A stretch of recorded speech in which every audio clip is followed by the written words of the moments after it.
Hello, welcome back to another episode of Podcast 572. We're doing another mini episode here. Today I thought it'd be fun and we could do our top 5 favorite 80s movies. No genre, just movies that came out in the 80s. Yeah, so at least like 80s movies are subset. kind of a genre of itself at this kind of point. are when you think about it. But I think I think we have we don't have too many doubles, I guess, but like we're kind of all over the spectrum too, I feel. So at least for me, like I try, because it would have been really easy for me like, oh, here's 5 80s horror movies because that would be my favorite. But I try to keep mine like, okay, here's an action movie, here's a horror movie, here's a comedy movie. Like I tried to keep it a little more broad. But yeah, I like looking over it. I think it's a solid list. Like I said, we have some that we doubled up on, but they're in.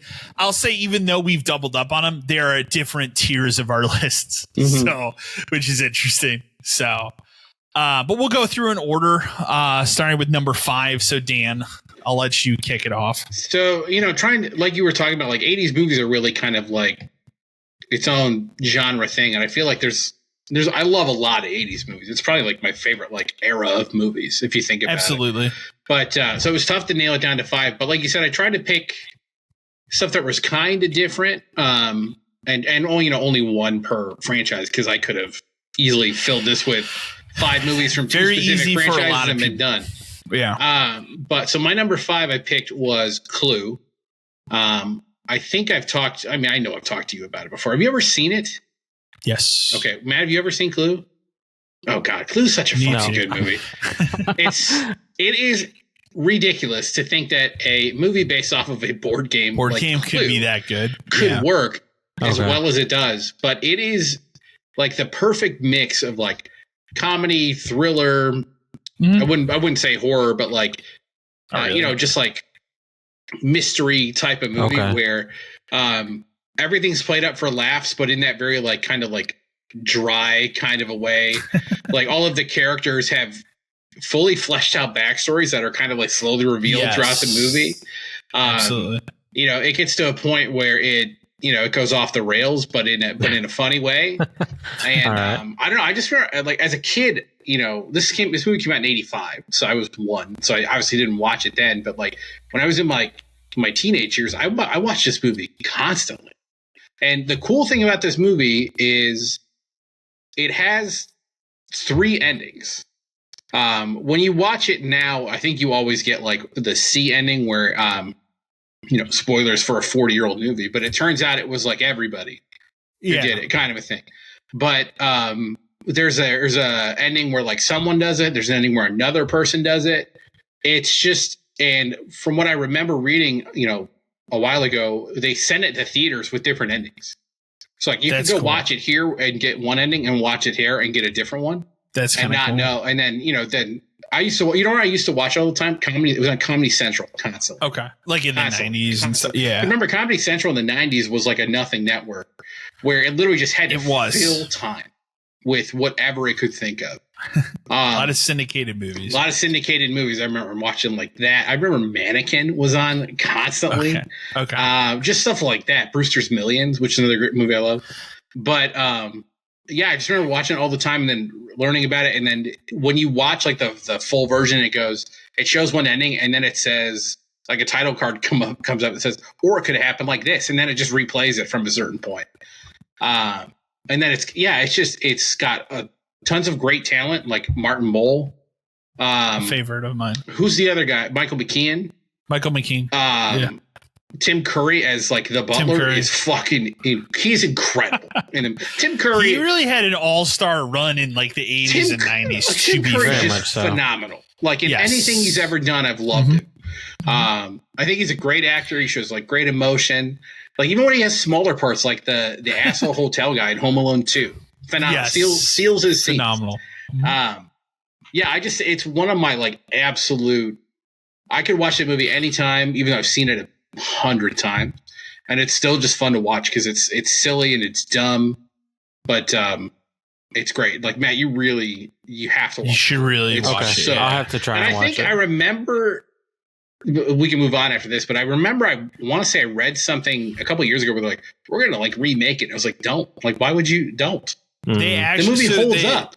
They just announced they're going to, it's not a remake of the movie, but they're doing something on Netflix where it's going to be like a game show type thing. Okay, that's different. Okay. And I could get in on that. I think if you're going to do that, that's fine. But I just don't think like, I'm not saying like it would be a remake. It would just, it would just be they're making. I don't think it would hold movie. A candle to the original. No, not at all. The original one holds up. Like it's timeless. It doesn't have to exist at 2025 or whatever. That makes sense. It can be what it was. But that's number 5. We'll get to it, but you and I have a movie on both of our lists that I think if they were to try and remake it, people would bring pitchforks out. We would riot. Yeah. So like there have been times where it's been brought up and every time like, no. It's like one of those that's sacred to not do. My number 5 is going to be Raiders of the Lost Ark, which would also be my personal favorite Indiana Jones movie.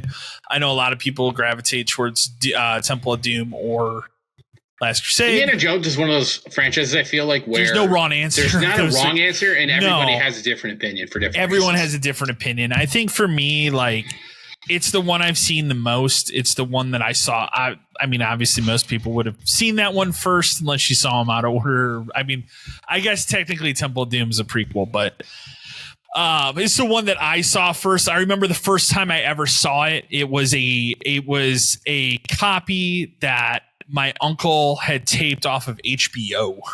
Awesome. They gave it to us like in the early 90s. That was the first time I had ever seen it. But just incredible. Obviously, like Harrison Ford, prolific actors, had an insanely incredible career amongst many, many roles. But Indiana Jones is, in my opinion, by far his best thing that he's ever done as an actor. That stands the test of time. Like we've talked about before, like, could they ever do a new Indiana Jones without him? I don't think it would work. There was a time where I think we talked about a specific actor maybe could pull it off. I would say that actor couldn't do it anymore. No, they're also too old. I think the problem with doing Indiana Jones like beyond him is you'd still have to set it in the same time period. So you really couldn't make it that much different. No, you know what I mean? Like, it's not like they could update it for 2025. It's not what it is. No. And I don't think it would be, you want it to be set in that era. Mm-hmm. And again, I think anybody else putting on the hat, it just wouldn't work. No. There was a time I thought otherwise, but yeah, it's an incredible, like just incredible action and set pieces. And it's a testament that like movies like that really aren't made that way anymore either. If you go and watch any of those, how it's shot, how it's acted, how it's portrayed, like everything about it, just incredible. So many iconic scenes, lines, moments, incredible movie that I wore a VHS out on for sure. So, what about you, Matt? Number 5. So for number 5, I put Rad.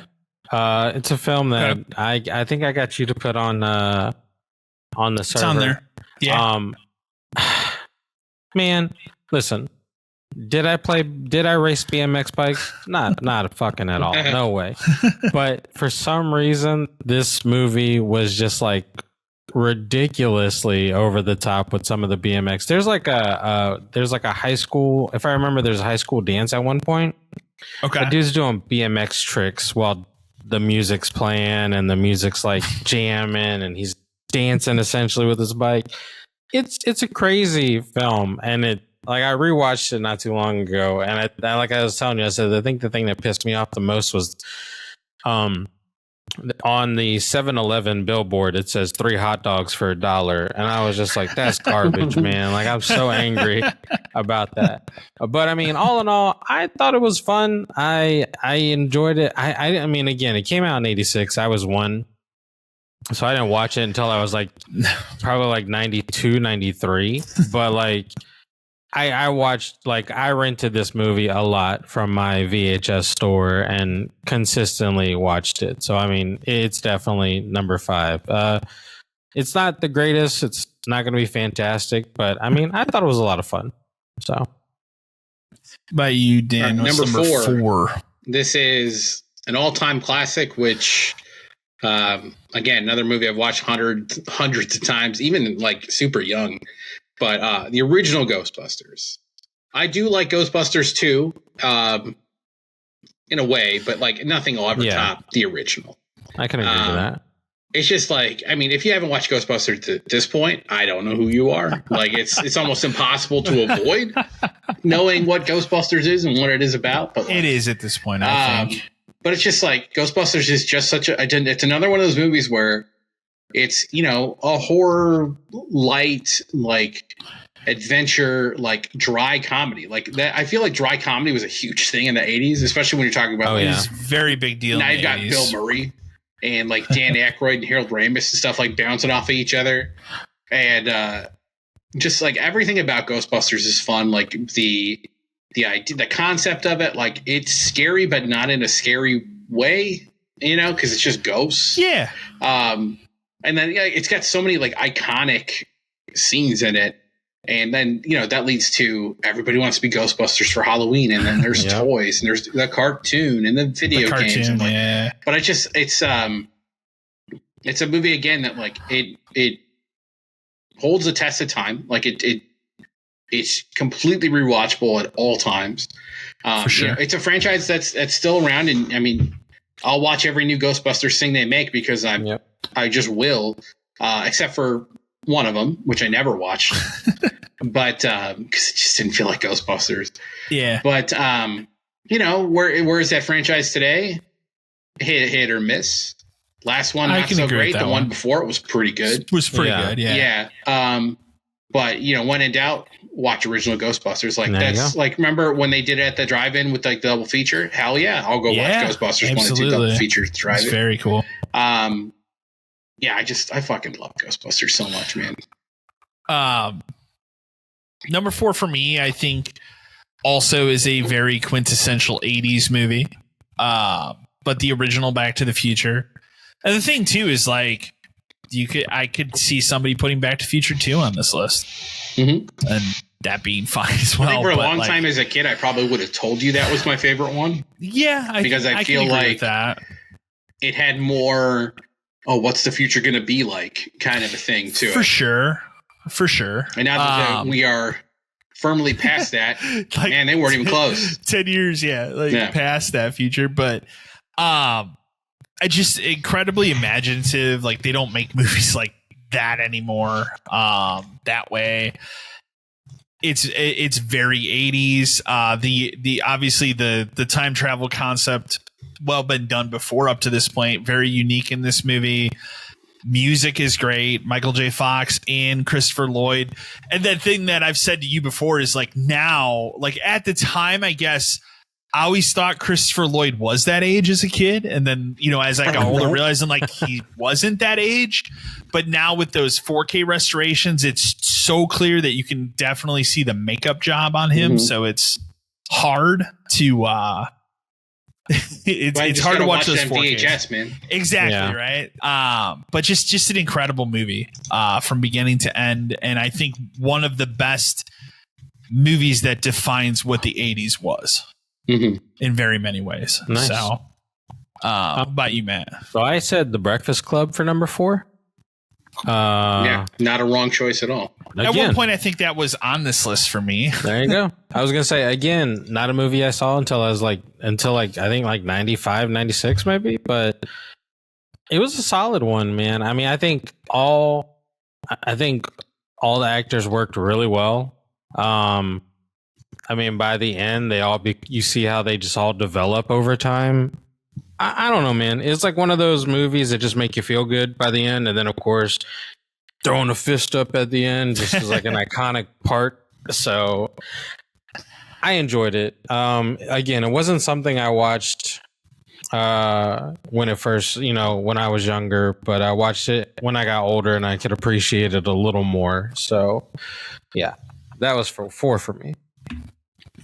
Number 3 for me is Major League, the baseball movie. I love baseball almost, it's my favorite sport. It's one of my favorite things in the world. That movie is just kind of like the perfect like mashup of the two things. It's in the 80s. Like I feel like the underdog sports team was like a huge, it was like a genre of its own. You know, they did a lot of it with like kid stuff, especially like going into the 90s when you got like Mighty Ducks and all that kind of stuff. But to see it playing out as like a Major League Baseball movie with a whole bunch of losers, and it's definitely more for adults. But I still I watch that movie all the time. I still laugh at it. I still quote it all the time because it has so many great quotes. It's a franchise that, like, obviously they made it 2, and then I don't know what many people know they made it 3. Yeah. But it definitely doesn't hold up as well as it goes on, especially 3, because it's like a whole other thing. But sure. It's just super fun to watch. Like, it has like, I can like picture scenes of it in my head. I've watched it so many times. Like, one of my favorite things ever. I'll just say it because it makes me laugh every time. But they're going over a list of players like to maybe sign for the team, because the whole plot of the movie is she wants to tank the team on purpose so that she can move it to Miami because it's the Indians. And my favorite part is they're all sitting in this boardroom going over like a list of people, and like, she's like, these are a list of people I want to invite to camp. And the one guy is reading it. He goes, "This guy here is dead." And then she just looks at him. She goes, "So cross him off then." Like, it's just like, there's just like such, again, dry deadpan, like dry humor, straight like to the point thing. Yeah. It just always makes me laugh. And like, that movie is just, the baseball is fun. Like the personalities are fun because it is very much like what you might picture a baseball team to be like. The old veteran guy. I could watch a movie all the time. But that's number 3 is Major League. Number 3 for me is my, like, I watch it every time I'm sick for whatever reason. That's just how I grew up, I guess. But Mr. Mom with Michael Keaton is just a fantastic comedy that, even though it is, like, even going back to it now, it is one of the few movies on this list that I did wear VHS tape out of. That, like, still to this day makes me laugh. There's a lot of that's another movie that Christopher Lloyd's in. So when that's the funny thing is when I went and I saw that movie as a kid and then put together, like, oh, he's the same guy as Doc Brown. Boy, he doesn't look that old. Then it was confused as a kid of like, why does this guy not look as old? Like, what happened? But just a fantastic movie. Obviously it's pretty dated. But the concept in the 80s of someone being a stay-at-home dad was like not even in anybody's mind. Not at all. And obviously it's a whole premise. What are you talking about? Exactly. Yeah. And it is very funny, the things that he all of a sudden has to get into just with every day, like having to do everything that a wife would do, having to take the kids to school, deal with all of that stuff, grocery shopping, like every single thing is like another adventure that just leads him into some ridiculous situation that is very, very funny. And I mean, I grew up in a house where my dad's favorite actor is Michael Keaton. Obviously, like, even putting Batman aside, probably be my favorite actor as well. So just growing up watching pretty much every one of his movies. But we had at some point in the 90s, my dad, they would do marathons on like TBS and TNT. Mm-hmm. And sometimes they do those for different actors' birthdays. And they did one for Michael Keaton where they showed this. I can never remember the second movie was, and then The Dream Team, which is another one that almost made this list, but Mr. Mom beat it out. That we would watch back and back, like just all 3 of those movies, just having those on that tape. So probably wore out Mr. Mom and The Dream Team, but Mr. Mom, just an incredible comedy that, well, again, like I said, little dated today, still find very funny. Also has Martin Mull in it, who I've always liked. And he is a excellent, like, dickhead boss in that movie. Like, just he's so good at playing a dickhead. Yeah, like he just like the super shitty boss that you want to punch. He's so good at it, and he's just incredible in that movie. That's my number 3. So number 3 for me was Ghostbusters. I mean, Dan said about everything that you'd want to say for that movie.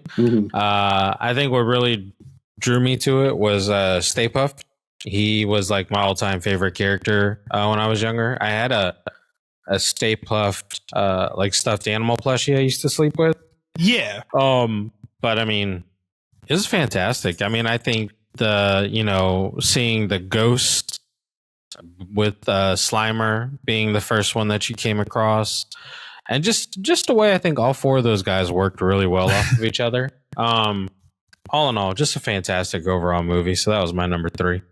Something weird I always thought was weird about Ghostbusters compared to like everything that came after it was like Slimer is a very small part of Ghostbusters small. 1. Like you can tell he was meant to be more of like a throwaway character in that movie, just like another ghost they fought. Yeah. And then after it came out, they're like, oh shit, people really latched onto Slimer. We better fucking make the entire make the cartoon about him. Like really get into the slime aspect. Like they really dove into it. It's funny because it became a franchise that really like focused. If you want to talk about like things in the past, like that was probably one of the first major things that really went into like heavy on toys.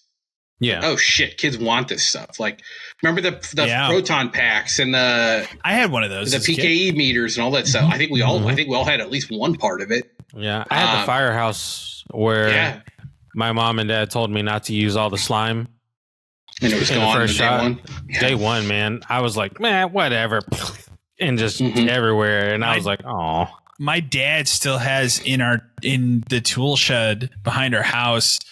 He has like a regular like stop sign. I don't know how he got the stop sign, but he also has probably same size aluminum sign or whatever of the Ghostbusters logo. That's cool. That he's had since probably that movie came out. So now you need to steal that. Tell him I want that. There you go. I need to steal that and hang that in here. Forgot something in the shed. Could borrow that week tool later real you get quick. a text. Whoops. Wait a minute. Yeah. What happened to that? Where's my Ghostbusters sign? All right, so number two. So you talked about Raiders. My favorite is Last Crusade. And I think, obviously the main reason my favorite is Last Crusade is because the dynamic of him and Sean Connery throughout the entire movie is like excellent. Like perfect. It's absolutely like the way that they talk to each other, where like they're annoyed by each other, they drive each other fucking crazy, but at the end of it, like they would do anything for each other, you know? I think the globetrotting aspect of that one is more fun. I think like the whole like final sequence of like, you know, kneeling so he doesn't get cut up by the blades and then crossing the invisible bridge and like that. It's like to get to the point where like they have to choose the correct grail. And, that movie almost doesn't end with a dude's face melting off, but then it does. But then it does. I just love watching that for the two of them together. And it's you're not wrong for those three. Even Temple of Doom has moments. I think people give it a lot of shit, and I think in retrospect, like it's literally not my favorite of the three, but it has moments. But of those three, I don't think you could pick one and truly be wrong for liking a movie. And just like it has so many good moments. The part on the blimp where he throws that dude out the window, just looks at everybody with no ticket, and everybody holds it up. Boom! Yeah, it's great. Love it. Number two for me, I just sit and think about like picking a horror movie, which is even harder because like 80s horror is its own, in genre now. And there's so many to choose from that are excellent. And the funny thing is I'm obviously a big Jason fan, but Jason had come around predominantly until part 2. Obviously, everybody knows like how the first one went. But for me, I'm even wearing the shirt Nightmare on Elm Street. Always been a big Freddy Krueger fan. I mean, I have the pillow. Yeah, I was about to say you have him peeking behind the corner. I got that. Yeah, I got that recently. Always been a huge fan of that movie. The 2010 remake was very bad. Disappointing. But I always liked, even now, like going back and watching them, like I enjoy each one of them for what they are until the second to last one with him. Not New Nightmare, because I think they do a lot of really cool things, but the one right before it gets to the point where it's just too silly at that point. But like those first couple, especially the original, like to create that iconic character at a time where horror was probably its most creative and crazy in the 80s. and then have a character like that who stands out.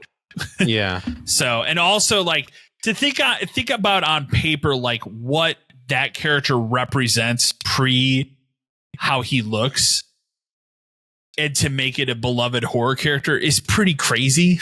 If you think about it on paper, like, wow. But awesome character, awesome movie, a lot of really good kills, very creative kills. And I think if I sit back and really look at like the plethora of 80s horror movies, there's so many good ones. It is probably my favorite, and now probably the one that I rewatched the most Halloween season, even out of the Jasons. So, which I watch all of those, pretty much every Halloween. But now I try to really watch at least the first one. Sometimes I'll go 1, 2, and 3. So, because the E3 is where some of those kills get really creative. Like the one that always sticks out in my mind, but that's from 3, because even to this day, it makes me squeamish. Is the one where he has the kid he's controlling like a puppet. I was literally about to just say the same thing, man. It is wild. So, but I also don't like it when people do stuff with skin like that. So, but it is really wild. But there's a lot of cool kills in that first one too. And the first one, like, it leans a little bit into Freddy, the character, like being who he is, kind of comedic, but not really. It's more played serious than when you get to like part 2 and part 3.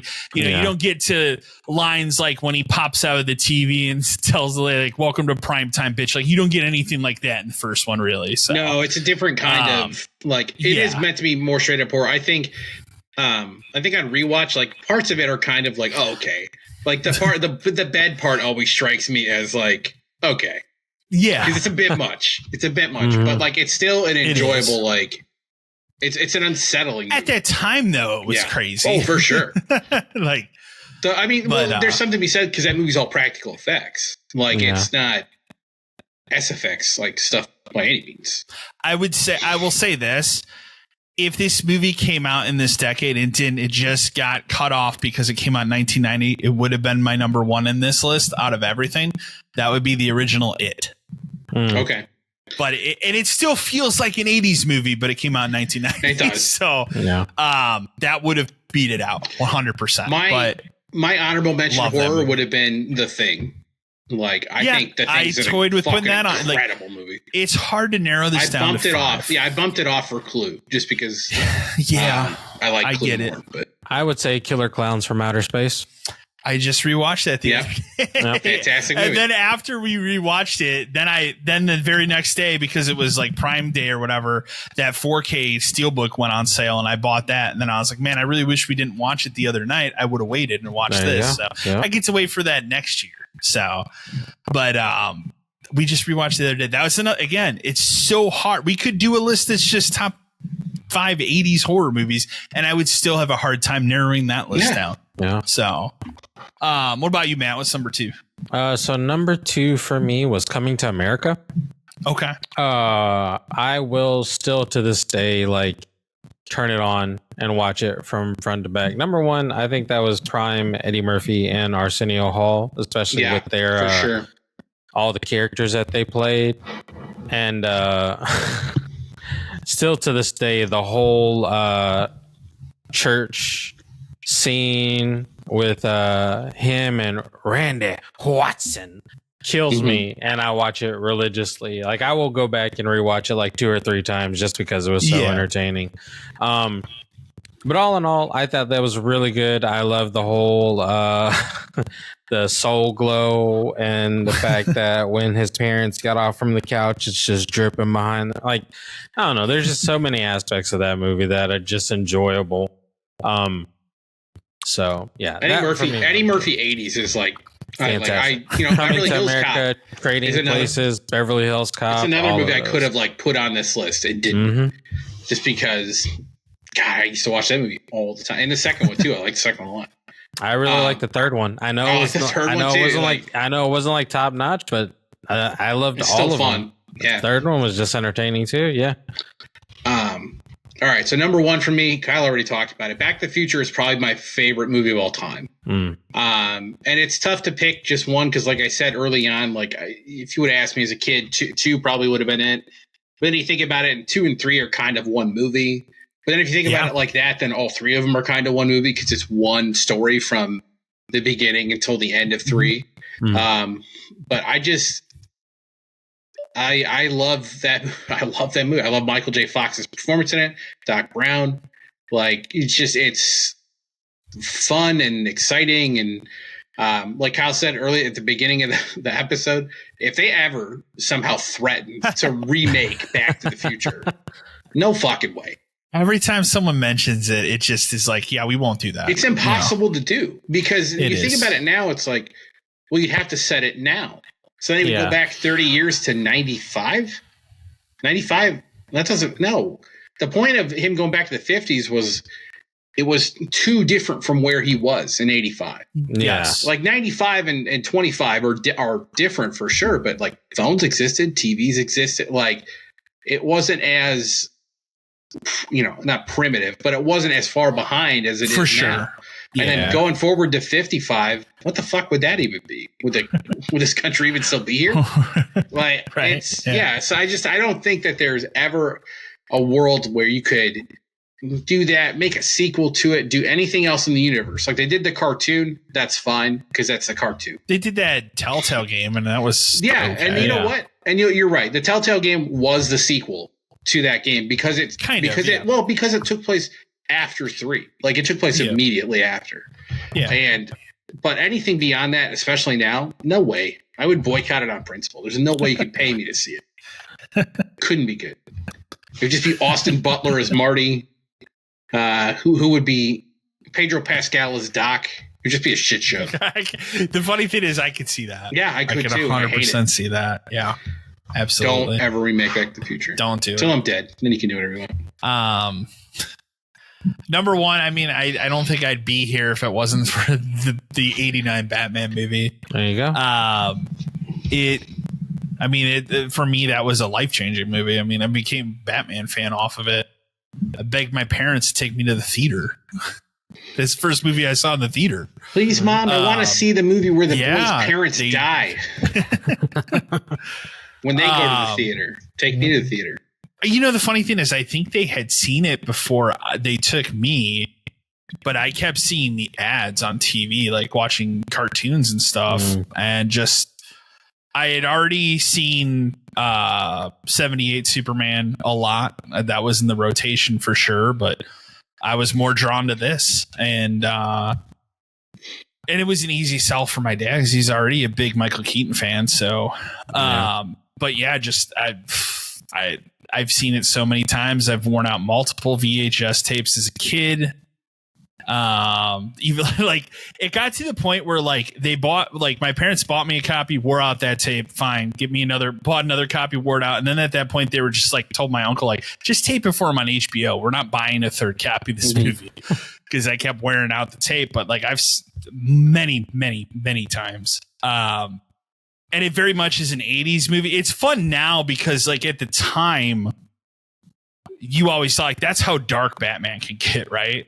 And like now going back and watching that movie, like there's the fucking soundtrack is by Prince. People are dancing. Like it's not like you look at even like going from the Dark Knight trilogy to this recent Pattinson movie, how much even dark, like somehow from like the Dark Knight trilogy was up. That was pretty dark. Then we got to Pattinson, which is like mega dark in terms of some of the shit that goes on. Comedy in comparison. At that point, you go back to 89 Batman. It's like it's kind of almost a comedy, not quite like Returns, the old Bill Dozier 80 or 66 Batman with Adam West, but it some ways I think kids today look at it that way. It's definitely more like if you showed it to a comics. Kid today. It's more like if I made the comics into a movie. It very much so. Is what it feels like. Batman Returns. It does very much feel Batman like Returns definitely like amps it up another level in terms of like it's a little campy, but it's still somewhat grounded in reality. It was too dark for McDonald's, as you know. That's why they had to fire Tim Burton and get Joel Schumacher to make it a little more fantastical. But I love Batman Forever too, but Batman and Robin it took too far. Batman and Robin is too much, yeah. Too far. Batman Forever was like the perfect balance of like it's funny but fucked up at the same time. Yeah. Right. Yeah. Jim Carrey nails it. Like, yeah, like that. Tommy Lee Jones, even though apparently he hated Jim Carrey at the time they made that movie. I was reading that recently. That probably makes that dynamic in that movie better. A lot better, right? Because imagine just him being pissed off that Jim Carrey's dancing around in a green question mark onesie. That probably pissed him off enough to the point where like their dynamic was so much better. One of my favorite interviews of all time, and it's on one of those DVDs or Blu-rays or whatever of the '89 Batman, is when they talk to Jack Nicholson about his approach to playing the Joker, and his comment back is I just wanted to scare children. Hell yeah. So it's just like visually it's very much a Tim Burton movie, but it works for a Batman movie. It definitely feels very 80s, even though it was very much a end of the 80s movie. It came out in 89, but like it really just took Batman to another level. It just wasn't there. Like there was before that, live action, it was just Adam West and those very old serials and stuff. Yeah. And then the comics were kind of dark at that time, even in like kind of the late 70s and early 80s, but nobody had taken the character seriously until that movie. And it was even, I mean, you can go back now. I wouldn't have known this as a kid because I was way too young, but like you think about the fan backlash when they cast Pattinson and people are like, oh, I can't believe they're doing that. Or like Ben Affleck. But like the fan backlash when they like was crazy. Cast Michael Keaton and then be like, Mr. Mom, you're going to cast this dude as Batman. So, and then they did the same thing that I feel like they do with every single one of these movies, even today. All it takes is one picture of the guy in the suit and everybody shuts. It happens every time systematically. Like, oh no, actually it's fine. Like I remember even the same thing happened with Ben Affleck. I was not a huge Ben Affleck fan when he got announced. All it took was that one photo to come up like, okay, I see it now. Like he could totally do this. So, but that in 89, like there were like, this is pre-internet. There were people that wrote in, there were petitions to not have this happen. People were so upset at the casting of Michael Keaton and he nailed it. Well, and if you think about it, like in a lot of ways, we only have the MCU and whatever the DCU is now because that movie did so well. Because imagine if that movie fails, then you never get a sequel, and then that sets superhero stuff back another 10 years. It's only because of that. Like you didn't. The 90s were not kind to Marvel in terms of movies at all. It was a shit show. Like they finally got some traction when they started doing like the original, like the X-Men movies.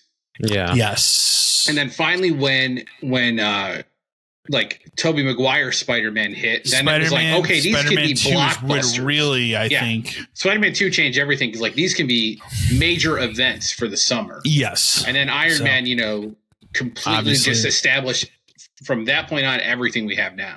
But if Batman never does well, then places like Sony are like, do we even try to make an X-Men thing? Because remember, X-Men at that time weren't even that popular. The thing that's crazy to me is I remember I was thinking about this the other day because I was thinking about in the 90s when I had to go to a summer camp and the big things that kids were into in that summer was Pogs. Hell yeah. Magic cards. That was when it first started. Yeah. And for whatever reason, these Marvel trading cards, because that's how I first learned about like the X-Men and stuff. And then there was the cartoon, obviously, after that or right around the same time. But my first interaction with Marvel stuff, specifically, not Spider-Man. Spider-Man, there was also the great cartoon, but like the X-Men and stuff like that, I didn't really know that much, was those cards. Like for what, and I'm sure I have them somewhere because even though I wasn't actively like into it, that's just what kids were trading at the time. There you go. Yeah, stuff like that. Stuff like that. They were incredible. This is my all-time favorite card that I've ever gotten is this one. There you go. Is that from the newer like series? Or are these older? This was from the 90. Hold on. Okay. So those are the older ones. Yeah. Oh, 95. Yeah. Okay. But this was the whole, like not the whole, but this is when I started collecting the metal series from them. And I was just like, I just thought they looked really dope.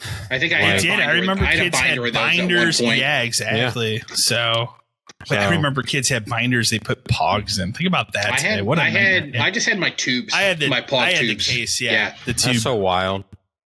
But I was thinking about that today. Like that would have been like 95 or 96, but like those were the things that were huge. Yeah, that summer it was like those, and then Magic was like Magic it blew cards, up. man. That was the beginning. It's like I should have bought a ton of those cards then as a kid and hung on to them. I told you I had the card store in walking distance to my neighborhood. Yeah. And I remember the summer Magic came out. We went down there and the guy was like, yeah, this is the new thing. Yeah. I remember my buddy and I, we bought like the deck and we buy packs and we'd play. I played for like 2 years. And then at one point I just went down to that same card store and just went and gave it all back. God knows what the fuck I had. I don't know. I spent hundreds of dollars in the mid 90s. Because that would have been pre-Pokemon craze. Yeah, because I think I switched over to Pokemon when Pokemon hit. Makes sense. Because I was a little older when Pokemon hit. Because originally my mom was buying that stuff for like my sister. And I was like, I want some too. And she's like, you do? And I'm like, of course I do. Not just I don't even remember what bit me on the Pokemon craze. If it was the cartoon or seeing the game somewhere. God, I don't remember. I played those games. I watched that cartoon. I did all that. I don't remember what my first like interaction was. Oh, mine was the game. That's the hard part. It could have been the game, but I don't remember. Yeah, I got blue for Christmas, and my sister got red.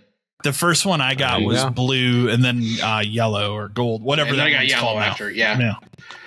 That came out roughly around the same time as I think the first Tony Hawk. Maybe the second one. Oh, I don't remember. I'd have to look that up. But yeah. Batman 89 would be my number one as we go back to it. Favorite movie of all time? Because Back to the Future is mine, for sure. Is it my favorite movie of all time? No. Okay. It is close. Moana 2 is his favorite movie. Yeah. Moana 2, I just really it really spoke loves to the me. islands, yeah. No, it's close on that list, but it's not. Okay. It's not my number one. So, what about you? Matt? We can pause for a second. The magic of editing. I should probably mark this though. What are we at? 42? 42. That's fine. I'll mark it on this one.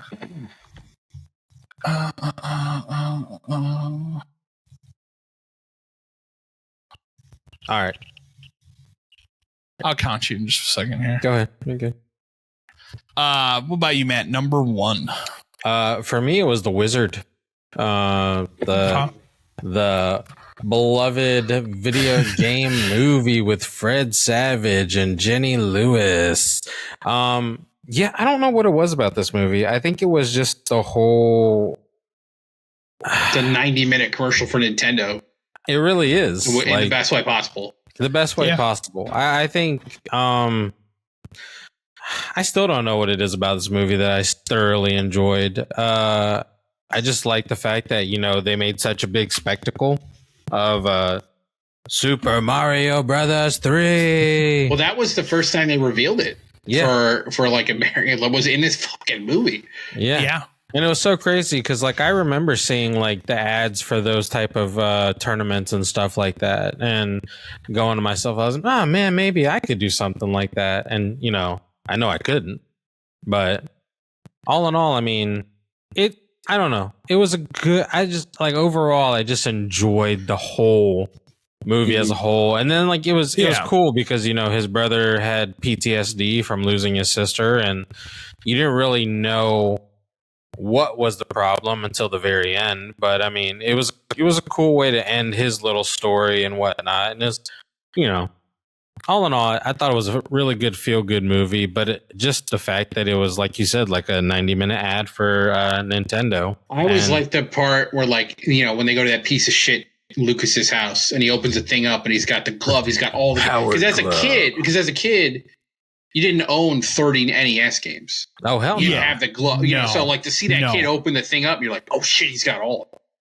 That's wild. And then, so there's that. And then, there's them calling the tip line to get tips for these games.